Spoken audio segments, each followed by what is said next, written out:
Tiga siswa meninggal usai tembok MTS di Pondok Labu Cilandak, Jakarta Selatan roboh.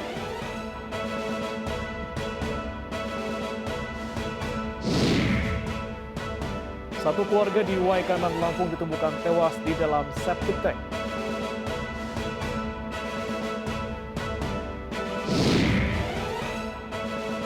Lebih dari 30 orang tewas dalam penembakan massal yang terjadi di tempat penitipan anak Thailand.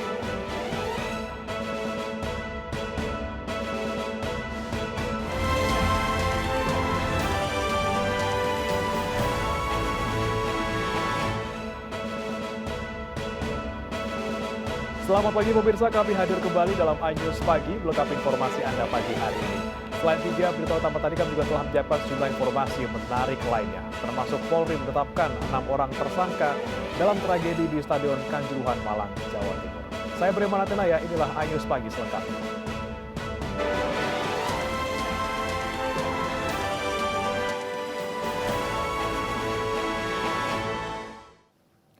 Pemirsa, sebuah rumah mewah yang ditinggal pemiliknya keluar kota di Jalan Komplek Wali Kota, Kelapa Gading, Jakarta Utara terbakar. Diduga api berasal dari korsleting listrik dari lantai 2 rumah.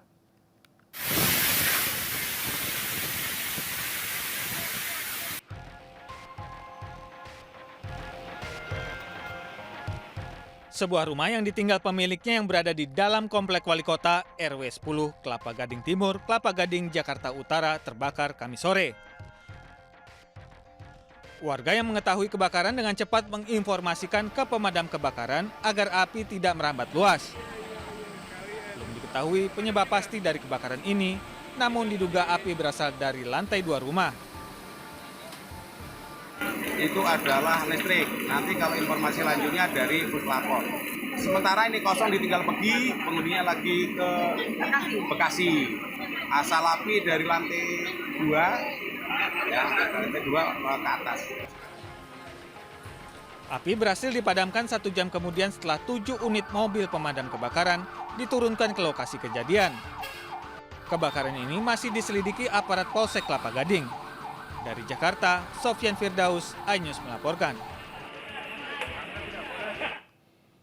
5 unit ruko di Jalan Sudirman, Kota Banda Aceh terbakar. Kebakaran juga melanda sebuah bengkel dan menghanguskan 3 unit mobil yang sedang diperbaiki.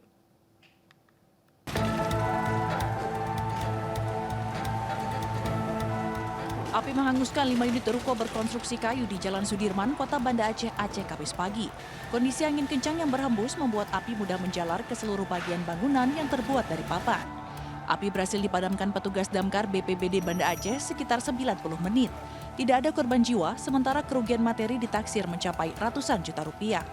Polisi kini masih menyelidiki penyebab pasti kebakaran. Kebakaran juga terjadi di sebuah bengkel di Jalan Baratajaya, Kecamatan Gubeng, Surabaya, Jawa Timur.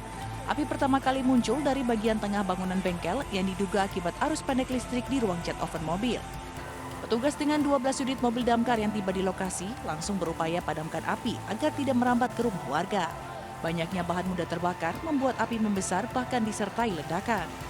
Api membakar 3 unit mobil mewah yang sedang diperbaiki. Tidak ada korban jiwa dalam kebakaran ini, namun kerugian diperkirakan mencapai ratusan juta rupiah. Kasus kebakaran ditangani Polsek Gubeng, Surabaya. Dari Aceh dan Surabaya, Syukri Syarifuddin, Yuda Prawira, iNews melaporkan. Salah satu siswa korban tewas robohnya tembok MTS 19 Pondok Labu, Jakarta Selatan, Dika Syafa Gifari, tiba di rumah duka di Pangkalan Jati Baru, Cinere, Kamis malam.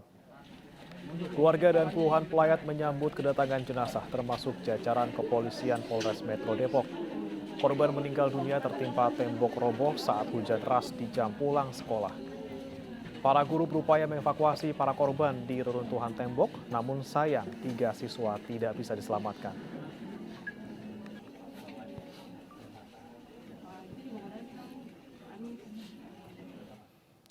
Sebelumnya tembok MTSN 19 Pondok Labu Cilandak, Jakarta Selatan roboh pada Kamis petang.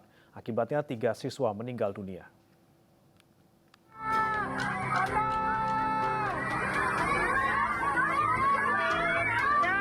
Video amatir merekam sesaat setelah tembok MTS 19 Pondok Labu Cilandak, Jakarta Selatan roboh. Tembok menimpa sejumlah siswa yang sedang bermain di dekat tembok. Akibatnya beberapa siswa meninggal dunia dan lainnya terluka. Korban luka dibawa ke rumah sakit Fatmawati. Tembok diduga roboh akibat tidak kuat menampung debit air dari selokan yang tidak jauh dari lokasi. Saat kejadian, hujan turun deras dan membuat sekolah ini terendam banjir. Saya situ cuma nyari korban aja. Yang korban yang ketiban posisi tembok, ada tembok panggung sama tembok pagar. Nah itu dia tembok pagar timpa tembok panggung. Dan anak-anak yang pada main di situ. Berarti anak-anak sekolah ini lagi pada main di panggung, Pak? Iya, di bawah panggung. Oke. Itu berapa orang, Pak, total, Pak? Kalau kurang lebih sih lebih dari 3 kalau pada main. Cuman kalau untuk sementara ini korban yang kena musibah baru 3 orang yang dibawa ke rumah sakit. Belakang sekolah itu tanggul yang rubuh. Anak-anak, sedangkan anak-anak itu lagi bermain di situ. Nah, tanggul itu rubuh langsung di grup. Nah, itulah ada peristiwa yang terjadi, ada yang meninggal, luka-luka dan sebagainya. Itu tanggul kali sungai? Tanggul sekolah. Oh, tanggul sekolah, Pak, ya? Petugas gabungan dari kepolisian dan damkar yang berada di lokasi mencari adanya korban yang diduga masih terjepit.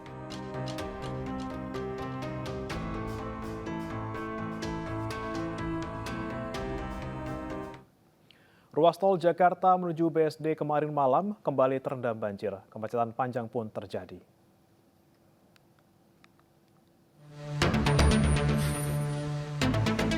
Ruas tol Jakarta menuju BSD Tangerang Selatan kembali terendam banjir pada Kamis sore.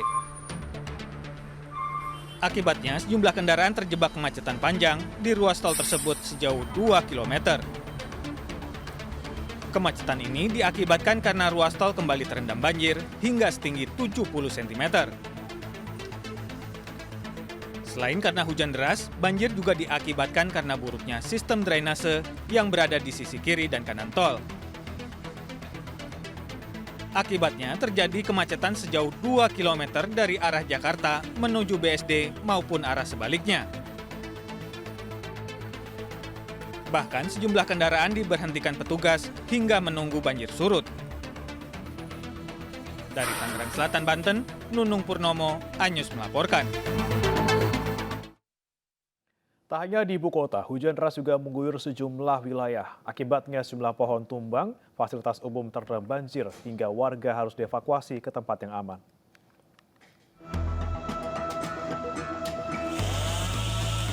Hujan deras membuat sebuah mobil tertimpa pohon di Pangkep, Sulawesi Selatan. Sebuah pohon setinggi 30 meter menimpa satu unit mobil mewah di bagian kap depan. Petugas dan warga setempat berupaya evakuasi pohon yang tumbang. Sementara itu, di Polewali Mandar, Sulawesi Barat, sejumlah sekolah termasuk Ponpes terendam air dengan ketinggian mencapai lebih dari setengah meter. Sejumlah santri harus mengevakuasi peralatan sekolah yang terendam banjir ke tempat aman. Di wilayah yang berbeda, Sekolah Dasar Negeri 172 di Jalan Citra Handayani, Palembang, Sulawesi Selatan terpaksa diliburkan. Ketinggian air mencapai paha orang dewasa tidak memungkinkan siswa untuk belajar. Ini di hujan dari kemarin ya, hujannya dari sore hujan ini sampai malam deras sekali hingga jadi begini. Jadi sekolah terendam sebatas mana nih Bu tadi? Kalau di kelas yang bawah ada 3 lokal, batas paha orang dewasa. Ya, kalau di sini di kantor batas lutut. Jadi terpaksa diliburkan? Ya, terpaksa diliburkan karena bagaimana akses perjalanan menuju ke sekolah ini sebatas pinggang orang dewasa. Jadi anak-anak tidak bisa ke sini ke sekolah. Banjir di beberapa titik kota Palembang belum juga surut. Kendaraan yang memaksa menerobos lokasi banjir banyak yang mogok sehingga dibantu warga sekitar. Dari tim liputan iNews melaporkan.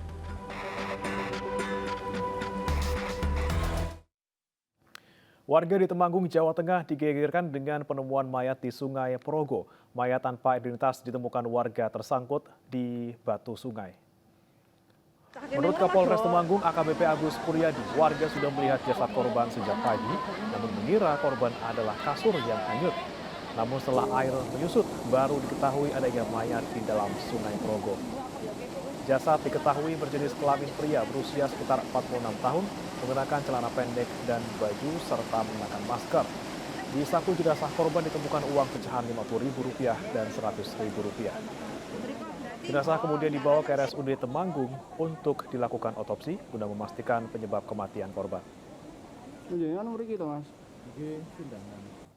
pagi sebenarnya sudah ada warga melihat itu, tapi warga ini masih ragu, kayaknya kok seperti kasur begitu. Nah, pada saat pagi itu masih banyak airnya, masih tinggi. Nah, begitu airnya sudah mulai turun, kelihatan tubuh manusia. Pada pukul 13 tadi kemudian dilaporkan kepada kita oleh warga, oleh Babinsa, oleh Babin Kamtibmas, dikelola informasi itu. Setelah itu kita evakuasi. 8 gerbong kereta pengangkut batu bara terguling di Muara Enim, Sumatera Selatan. Diduga peristiwa terjadi karena gerbong kereta anjlok.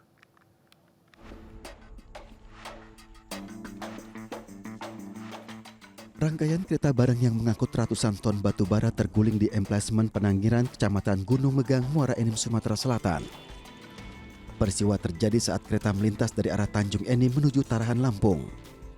Setibanya di jalur 1 Emplesan Penanggiran, beberapa gerbong anjlok hingga mengakibatkan 8 rangkaian kereta terguling dan rel kereta terlepas dari bantalan. Kira-kira kejadian jam berapa, Mang? Jam 12 lah, lebih kurang. Posisi Mamang di kebun di sini lah sebelahan. Iya. Terus, Mang, dari kejadian ini, Mang, apa maksudnya bukan kerugian, apa waktu itu tuh ada bunyi besar atau cak mana, Mang? Tahu-tahu dia terbalik. Betul, dia meletup, mungkin patah relnya aja. PT KAI Divre 3 Palembang hingga kini masih fokus pada evakuasi dan perbaikan dan menyelidiki penyebab kereta terguling. Ditargetkan dalam waktu dekat jalur kereta akan kembali normal.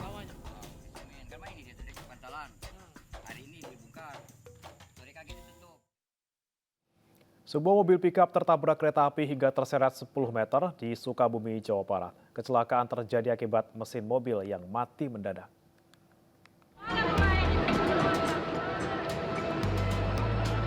Sebuah mobil pick-up tertabrak kereta api Pangrango jurusan Sukabumi Bogor di perlintasan Tampa Palang Pintu di Kampung Pasir Sirem, Karangtengah, Kabupaten Sukabumi.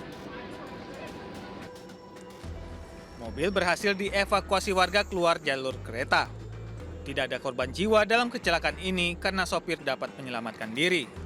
Kondisi mobil rusak akibat terseret sejauh 10 meter. Menurut warga, mesin mobil pickup tiba-tiba mati saat melintas rel dari arah Al Muhyiddin menuju Karangtengah. Mati mesinnya. Dari dorong-dorong sama supirnya ya nggak bisa, udah didorong ke dorong kereta malah. Nggak dorong kereta. Kadang sukarela ya di sini ya kalau ada kereta kayak gitu. Kadang yang ininya ada medial gitu, nerobosnya ya. Kesel kadang. Usai dievakuasi, perjalanan kereta api dapat dilanjutkan kembali.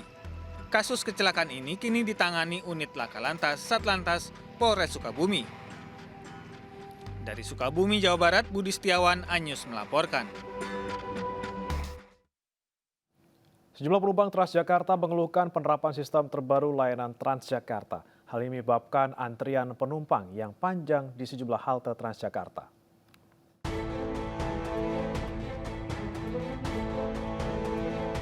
Sejak Selasa 4 Oktober, PT Jaklingko resmi memberlakukan sistem layanan terbarunya untuk penumpang Transjakarta.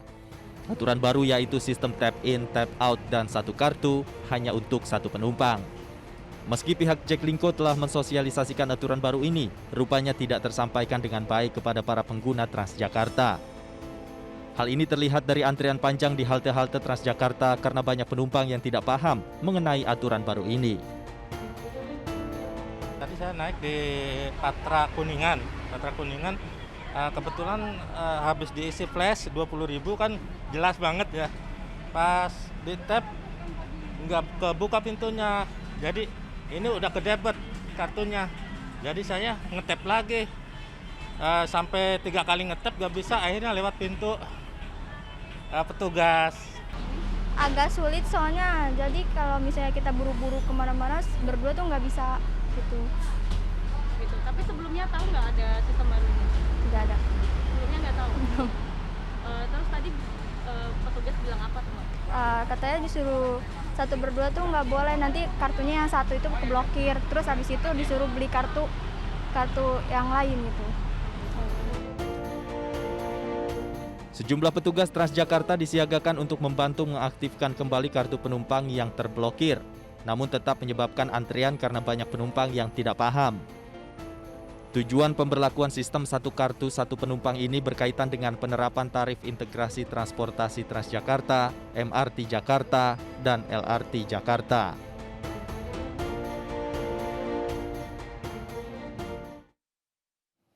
Polri menetapkan 6 orang jadi tersangka tragedi di Stadion Kanjuruhan, Malang, Jawa Timur, termasuk Direktur Utama PT LIB. Informasinya hadir usai jeda.